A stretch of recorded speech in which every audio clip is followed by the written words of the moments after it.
3 years ago, I made a decision that changed the entire rhythm of my life. I left behind a large 4-bedroom house in the suburbs, filled with decades of belongings, and moved into a small, sunlit cottage much closer to town.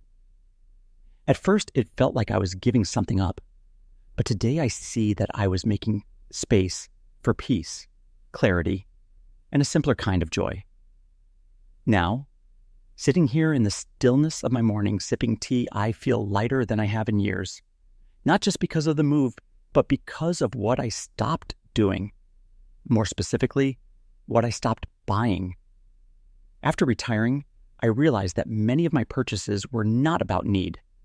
They were habits, reactions, even distractions.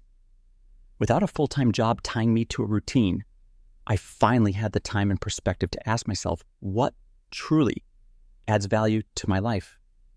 In this video, I want to share with you 10 things I no longer buy in retirement. Not to tell you what you should or shouldn't do, but to offer a gentle reflection. You might find yourself in some of these examples, or they might inspire you to create your own list. Because the truth is, letting go of unnecessary spending was not about sacrifice. It was about freedom. If you have ever felt overwhelmed by stuff or by the pressure to keep up with others, I think this message may bring you the same peace it brought me. Let's begin. 1. Fast fashion. Why I let it go. There was a time when shopping was more than a habit. It was an emotional escape. I remember how often I would stop by the store just to pick up one thing, only to walk out with another sweater I didn't need, or another pair of shoes that looked lovely, but ended up sitting in my closet. It gave me a quick lift, a small thrill, but the feeling faded fast. Over time, what remained was clutter, both in my home and in my heart. When I retired, that habit did not disappear overnight. In fact, the first year was the hardest. Suddenly, I had more time than ever before, but less structure and no professional reason to dress up every day. Still, the instinct to browse, to click, add to cart, to look for the next thing lingered. I asked myself, why am I buying this? Who am I trying to impress? One quiet afternoon, I stood in front of my closet, packed with clothes, many of which still had tags on them, and felt a deep sense of weariness. Not guilt, just exhaustion from keeping up and holding on to an identity I no longer needed. I realized that many of those clothes were tied to the woman I used to be, a woman juggling work, family, expectations, and appearances. But now, I was ready to meet the woman I was becoming. So piece by piece, I let things go. I donated bags of clothing to local shelters, gave away shoes to my niece, and kept the items I genuinely loved. The jeans that fit well, the cardigan that feels like a hug, the blouse that makes me smile when I wear it. I also stopped buying just for the sake of buying. These days, as I only shop when something needs replacing, and even then, I pause. I ask, is it comfortable? Is it timeless? Will I actually wear it? Letting go of fast fashion has made getting dressed feel simpler and more joyful. I no longer stress over what to wear. I wear what makes me feel like myself. And there's a quiet pride in knowing that my closet now reflects the life I actually live, not the life I felt I had to prove. Excessive beauty products. A gentle goodbye. At one point, I had an entire drawer filled with creams, lotions, and serums promising miracles in tiny, expensive jars. Each product came with hope that maybe this one would make me look 5 years younger, erase that fine line, or firm up that spot beneath my chin. But deep down, I knew the truth. No product was going to turn back time. That realization didn't make me sad. It made me free. When I first stepped into retirement, I still held on to my old routine: cleanser, toner, serum, night cream, eye cream, spot treatment, moisturizer, primer, foundation, the works. It was what Side knew. It gave me a sense of control. But one morning, after applying layer after layer in front of the mirror, I looked at myself and realized I didn't need all this anymore. I didn't want it. I didn't even enjoy it. So I began to simplify. Not out of rebellion, but out of respect for my time, my skin, and myself. I cut down my routine to the essentials: a gentle cleanser, a nourishing moisturizer, and some sunscreen, maybe a bit of tinted lip balm on days when I go out. My skin did not suffer. In fact, it thanked me. It looked calmer, healthier, and less irritated, and I felt better too, lighter. There's something deeply empowering about accepting the face you see in the mirror, not with judgment, but with gratitude. Every line, every wrinkle, these are the marks of laughter, of love, of living. We do not have to erase them to be beautiful. We simply have to honor them. Today, I still care for my appearance, but in a softer, kinder way. I no longer chase trends or try to match unrealistic standards. I embrace the natural glow that comes from joy, rest, and feeling confident in who I am. I'm not trying to be who I was at 40. I'm trying to be fully present at 70. And that, to me, is the most radiant beauty of all. 3. Trendy home decor. Finding meaning in simplicity. I used to believe that every season needed its own look. Spring called for florals and pastel colors. Summer brought out nautical stripes and sea-themed candles. Autumn meant pumpkins, plaids, and warm-toned wreaths. And Christmas? Well, let's just say I had an entire closet devoted to holiday decorations alone. Every year, I would buy a few more items just to freshen things up. But the truth is, my home started to feel more like a display room than a sanctuary. It took me a while to understand why. When I retired and moved into a smaller home, I realized that I was no longer decorating for guests, or for tradition, or even for family. I was decorating for myself. And the truth is, I did not need all that stuff to feel at home. In fact, the less I had, the more peaceful my space became. I started letting go of decor that served no purpose other than looking seasonal. I donated bins of faux pumpkins and glittery snowflakes, and I sold extra lamps, picture frames, table runners, and wall signs with phrases like live, laugh, love. I kept items that meant something to me: the handmade quilt from my sister, the ceramic mug my grandson painted, the candle holder I bought during a trip to Vermont. These were not just decorations. They were memories, anchors of warmth and identity. Now, when you walk into my home, you will not see the latest trends. You will see a space that feels like me: calm, lived in, meaningful. My favorite corner has a soft chair, a small reading lamp, and a side table that once belonged to my mother. It is not Pinterest perfect, but it is mine, and I find that guests linger longer, conversations flow more easily, and I breathe more deeply here. Letting go of trendy home decor has made room for what really matters: comfort, connection, and peace. My home no longer needs to impress. It just needs to embrace, and that is more than enough for me. 4. Social obligations I did not enjoy. Learning the power of no. For much of my adult life, I said yes to almost everything: church events, committee meetings, charity luncheons, birthday dinners, volunteer drives, you name it. I was there. At first, it felt like I was doing the right thing. I was being helpful, involved, and available. But somewhere along the way, my calendar began to feel more like a list of expectations than a list of joys. After I retired, I imagined I would finally have time for myself: quiet mornings, slow afternoons, maybe even naps in the sun. But instead, I found myself busier than ever. I'd simply filled the space once taken by work with new obligations, many of them lovely on the surface, but they left me drained. I realized I was still living my life according to what others needed, without asking myself what I truly wanted. The turning point came on a Saturday when I found myself double booked again. A neighbor's brunch and a community craft fair, both things I had agreed to weeks earlier with a smile, but neither of which I actually wanted to attend. I felt tired before I even left the house that morning. I paused, looked at my planner, and asked a question that changed everything. What would happen if I just said no? It felt radical, uncomfortable even, but I did it. I called and politely declined. I stayed home, read a book, took a walk, made tea, and sat outside listening to the wind in the trees. For the first time in a long time, I felt at peace. That was the beginning of my new rule.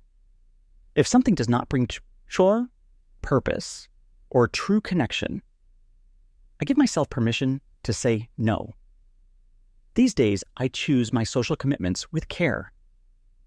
I still volunteer, but only in ways that fill me up. I still attend gatherings, but only when I truly want to be there. I found that when I show up out of choice rather than obligation, I am more present, more kind, and more fulfilled. Retirement has taught me that time is not just a resource.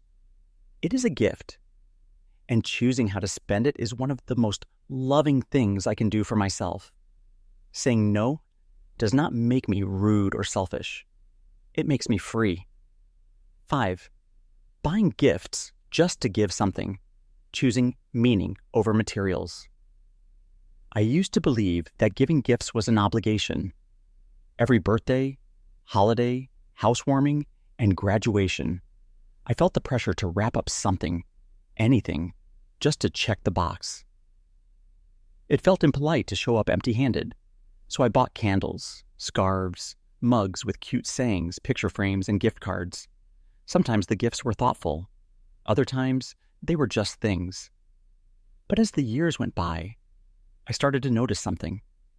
The people I loved already had more than enough, and so did I. The shelves were full, the drawers were full, the closets were full, and more often than not, those well-meaning gifts ended up collecting dust or being passed along or donated a year later. When I retired, my relationship with giving changed. I no longer had the income to spend freely, and I no longer wanted to. I also began to crave something deeper, not just in what I gave, but in how I connected. So I made a quiet decision. I would stop giving physical gifts just because and start giving something more meaningful, my presence. Instead of a scented candle, I offer a Sunday brunch together. Instead of a wrapped package, I send a handwritten letter. For my granddaughter's birthday, I take her to a pottery class, and we create something side by side. For my sister, a weekend getaway where we walk, talk, and share stories. These are not just gifts. They are memories in the making. With my immediate family, we have created a beautiful new tradition. No one gives physical gifts anymore. We give experiences, a massage, a spa day, a cooking class, a concert, or simply time shared. The joy lasts longer. The connection feels deeper. And there is no need for wrapping paper. This shift has been one of the most freeing parts of retirement. It removed the pressure and replaced it with intention. Now, every gift I give is rooted in love, not obligation, and I have found that people remember the shared moments far more than any item I could have bought them. Sometimes the best gift we can give is ourselves. 6. The newest tech. Letting go of the urge to upgrade. I remember the first time I bought a smartphone. It felt like magic. I could take pictures, send messages, read the news, play music, and even video call my son, all from the palm of my hand. That sense of wonder stuck with me for years. And before I knew it, I had fallen into the cycle. A new phone every 2 years, the latest tablet, a smart speaker, fitness trackers, noise-canceling headphones, the list goes on. I justified the purchases. It's faster. It has a better camera. This one is more efficient. And maybe that was true, but each new device also came with more cords, more updates, more learning curves, and more stress. Eventually, I started asking myself, is this making my life easier or just busier? After retiring, I took a closer look at my tech habits. I realized that I was spending hundreds, sometimes thousands of dollars a year on upgrades I barely used to their full potential. My phone was filled with apps I never opened. My tablet sat untouched for weeks, and the newest gadget often felt obsolete just a few months later. So I made a quiet choice. I would stop chasing the latest tech.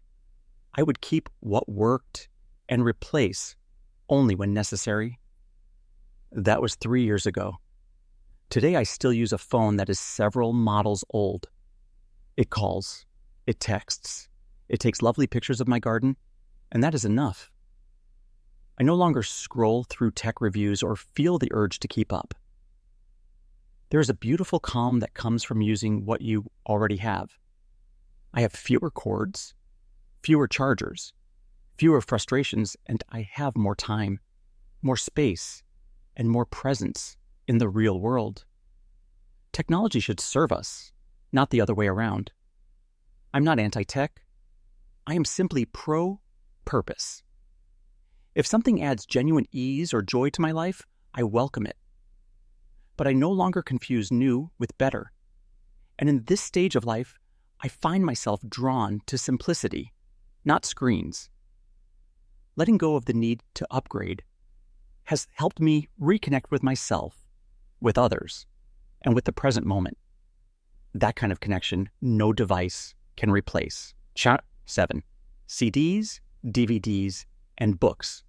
Trading clutter for connection. There was a time when I loved collecting things, especially media. My living room shelves were lined with DVDs of every romantic comedy and classic film I had ever adored. In the hallway, I kept a tall rack stacked with CDs. Everything from Barbra Streisand to Patti LuPone, from jazz to gospel. And let's not even talk about my bookcases. I had novels I planned to read someday, cookbooks I had only flipped through once, and self-help books that made me feel productive just by owning them. In those years, it felt comforting to be surrounded by so many familiar titles. Each one represented something, a memory, a phase, an aspiration. But as time passed and my home became more crowded, I began to feel something I had not expected. Here, not physically tired, but emotionally burdened by the sheer volume of stuff that was supposed to bring me joy. When I retired and downsized, I had to make some hard choices. My new space simply could not hold my entire media library, so I sat down one afternoon and began sorting through it all. At first, it was hard letting go of the movie I used to watch with my kids or the album I played during Sunday cleanups. But then something shifted. I realized that the memories lived in me, not in the object. And if I wanted to relive them, I still could, thanks to streaming. These days, I listen to music through one simple speaker, and with a subscription to a music service, I can pull up my favorite hymns or a playlist from the 1970s with a voice command. For movies, I stream what I want when I want. No more scratched discs, broken cases, or rewinding. And as for books, I still love to read, but now I borrow from the local library or pick up gently used ones at a charity shop. When I am done, I pass them along. Letting go of my collection was not about giving up what I loved. It was about making room for what I value now. A tidy shelf, a quiet evening, and the ability to sit down with a good story free from the pressure of owning more. Sometimes we hold on to things because they meant something to us then. But when we make space for the life we live now, something beautiful happens. We remember that what we truly love is not the item. It is the feeling. And that, thankfully, takes up no space at all. 8. Fancy travel packages. Finding joy in simpler journeys. Once upon a time, travel was a big event. I would spend weeks planning the perfect vacation, complete with luxury hotels, guided tours, and full itineraries. I believed that the more polished the experience, the more memorable it would be. I wanted the best view, the best meals, the best service. And to be honest, sometimes it was wonderful, but it was also exhausting and expensive. After I retired, I assumed I would travel more. After all, I finally had the time. But something shifted.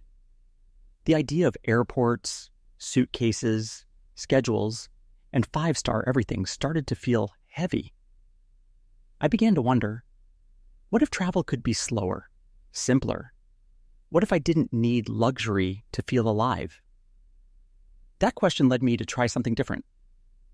Instead of a pre-packaged trip to Europe, I booked a small cottage near the coast, just a few hours from home. I brought books, packed simple clothes, and spent most days walking by the water, cooking fresh meals, and writing postcards to old friends. There was no itinerary, just time. For the first time, I came home from a trip feeling rested.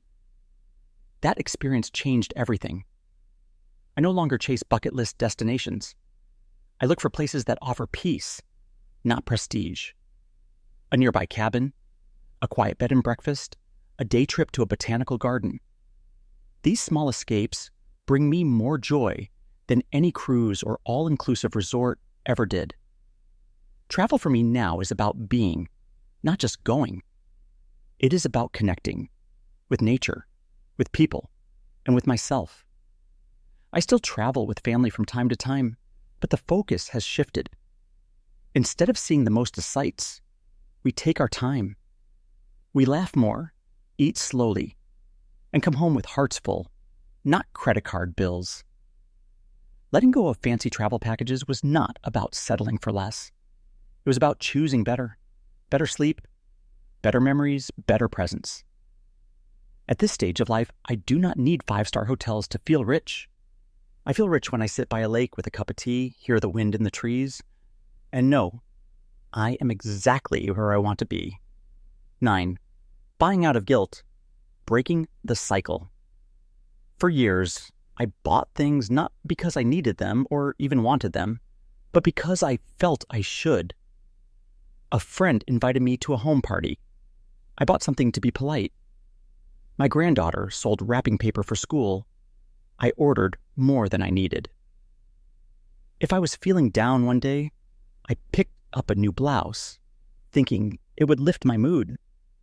Sometimes I even bought gifts for people just because, to make up for missing a lunch or forgetting to call. It took me a long time to realize what was happening. I was trying to buy peace of mind. I used shopping to soothe discomfort, ease guilt, and maintain social expectations. But instead of relief, I often ended up with regret and another item I didn't really want cluttering my house. When I retired, my income shifted, and so did my perspective. I could no longer afford to spend out of guilt. I had to be more mindful. Strangely, that financial boundary became a spiritual one too. I began to ask myself before every purchase, is this an act of love or an act of fear? That simple question changed everything. I stopped apologizing with gifts. I stopped buying something small just to ease my conscience. Instead, I began showing up in other ways, with a call, a visit, a handwritten note. I discovered that what people really want is connection, not things. I also stopped shopping as therapy. On days when I feel lonely, I take a walk, call a friend, or spend time in the garden. It is not always easy, but it is always more healing. I learned that no amount of spending could fix what needed to be felt, and over time, the urge to shop out of guilt faded. Letting go of guilt-based spending brought unexpected peace. My home feels lighter. My relationships feel more honest. and I no longer measure my worth by how much I give or how well I perform. I simply try to live with love and let that be enough. Because at this stage of life, I have learned that true generosity is not found in what we buy. It is found in how we show up. 10. Time-saving gadgets. Slowing down on purpose. There was a time when I believed every gadget was the answer to a problem I didn't even realize I had. I owned an electric can opener, a special avocado slicer, an egg peeler, and a drawer full of tiny machines that promised to make life easier. I even bought one of those devices that folded t-shirts perfectly, though I still ended up folding them the old-fashioned way. Each gadget seemed clever, efficient, and convenient. Yet over time, I noticed something strange. My kitchen drawers were overflowing, my cabinets were packed, and somehow, despite all these time-saving tools, I never actually felt like I had more time. If anything, I was spending more time looking for the right charger, cleaning tiny parts, or reading the instructions again. After retiring, life naturally slowed down.